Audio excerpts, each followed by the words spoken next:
इस बाईपास की डीपीआर का काम 42 लाख से शुरू करेगी। डीपीआर बनने के बाद में स्टेट गवर्नमेंट फंड देना चाहते, स्टेट गवर्नमेंट बना ले।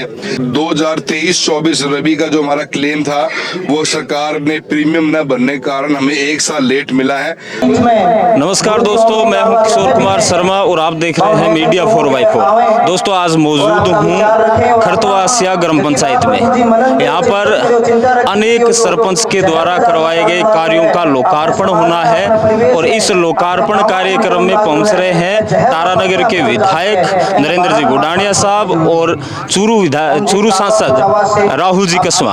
तो दोस्तों पूरा कार्यक्रम आपको दिखाने जा रहा हूं, किस प्रकार राहुल कसवा साहब है वो राय देंगे, क्या मुद्दे उठाएंगे। पहुंच रहे हैं नरेंद्र जी बुडानिया, जिनकी राय भी हम लेने की कोशिश करेंगे। तो पूरा वीडियो आप जरूर देखिए, नए हैं तो हमारे चैनल को जरूर सब्सक्राइब करें।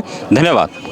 सर अभी आपने एक फेसबुक पोस्ट किया था कि रिंग रोड है वो हमने पास करवाई है, उस पर रीपोस्ट हो रही है फेसबुक के ऊपर कि ये तो राजस्थान सरकार ने की। इस पर आपकी क्या? देखिए, उनको किसी को भी कोई कॉमन सेंस नाम की चीज़ नहीं है। अपने आप को ये चीज़ समझनी चाहिए कि ये NH का प्रोजेक्ट है और जो उन्होंने प्रोजेक्ट बनाया था, जो राजस्थान गवर्नमेंट की घोषणा है, वो तारनगर रोड से और रतन नगर तक के रोड को कनेक्ट करने का है।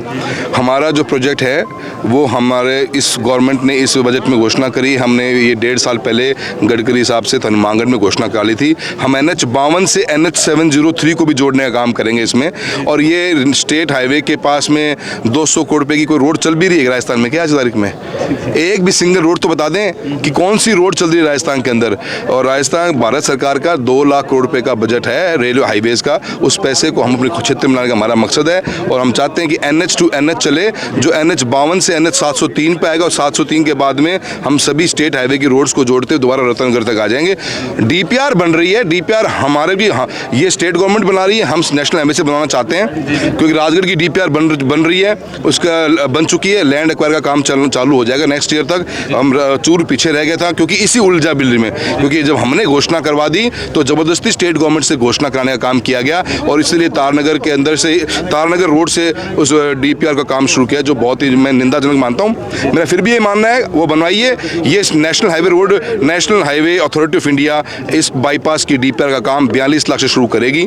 डीपीआर बनने के बाद में स्टेट गवर्नमेंट फंड देना चाहते, स्टेट गवर्नमेंट बना ले, और अगर नहीं देगी तो भारत सरकार से लाने का काम हम करेंगे। मुद्दा हमारा ये है कि ये 25-30 किलोमीटर की रिंग रोड बनेगी तो चूरू को एक नई लाइफलाइन मिलने का काम होगा। राहुल जी, तारानगर रेलवे के लिए आपका बड़ा काम क्या होगा? देखिए, रेलवे के लिए स्टेट गवर्नमेंट फंडिंग कर सकती है, एक प्रावधान है। स्टेट गवर्नमेंट लैंड एक्वायर कर ले तो भारत सरकार का एक जो पॉलिसी रही है, और भारत सरकार ने काफ़ी सालों से अपनी पॉलिसी में चेंज नहीं लाया गया है। जो ROI निकालने का प्रावधान है, रिटर्न ऑन इन्वेस्टमेंट, वो हमारे क्षेत्र में हमेशा नेगेटिव जाएगा। और क्योंकि हमने राजगढ़ से तारानगर से सरदार शेठ डूंगरगढ़ और चूरू तारानगर नौहर होके हमने 2 प्रपोजल के पहले भी सर्वे करवाए दिए। सर्वे के अंदर रिपोर्ट नेगेटिव आती है। फंडिंग कौन करे, क्योंकि ये प्रोजेक्ट बहुत कॉस्टली होते हैं। ये 3-3, 4-4 हज़ार करोड़ रुपए के प्रोजेक्ट्स हैं। इसको स्टेट गवर्नमेंट और सेंट्रल गवर्नमेंट को एक जॉइंट वेंचर बना के काम करने का प्रावधान रखेंगे तो ही रेलवे कनेक्टिविटी हो सकती है।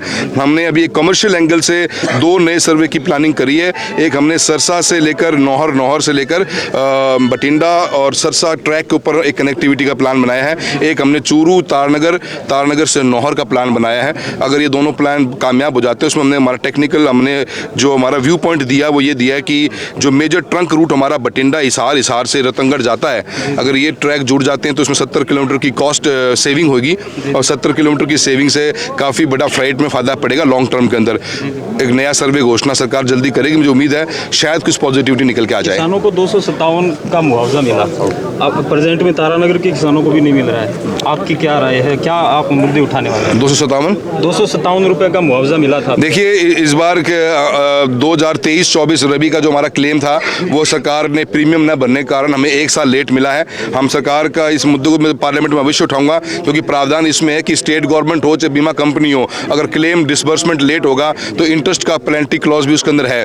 और ये जहाँ पे बीमा का जो इश्यूज आ रहे हैं, सैटेलाइट से कुछ ये मैपिंग करके क्रॉप कटिंग करते हैं, उसको भी इशू को मुझे बड़ा एतराज़ है। मैंने कमिश्नर को भी बात, राजस्थान गवर्नमेंट से कमिश्नर से खुद मिल के आया, तो मैंने उनको भी बात नोट करवा दी थी कि ये प्रोसीजर ठीक नहीं है। आप फील्ड में जाके अपना क्रॉप कटिंग एक्सपेरिमेंट करिए। और जहाँ पे भी बीमा कंपनी के अधिकारियों को हमने हर तहसील लेवल बिठाने के लिए कंपल्सन दिया है। वो किसान किसी को कोई दिक्कत हो बीमे को लेकर तो उनसे जाकर संपर्क कर सकते हैं, और डिस्ट्रिक्ट लेवल कमेटी बहुत जल्दी रूटीन में कराने का लिए कलेक्टर को भी महोदय कहा है कि ताकि लोगों के समस्याओं का निस्तारण जिला लेवल पे ही हो जाए।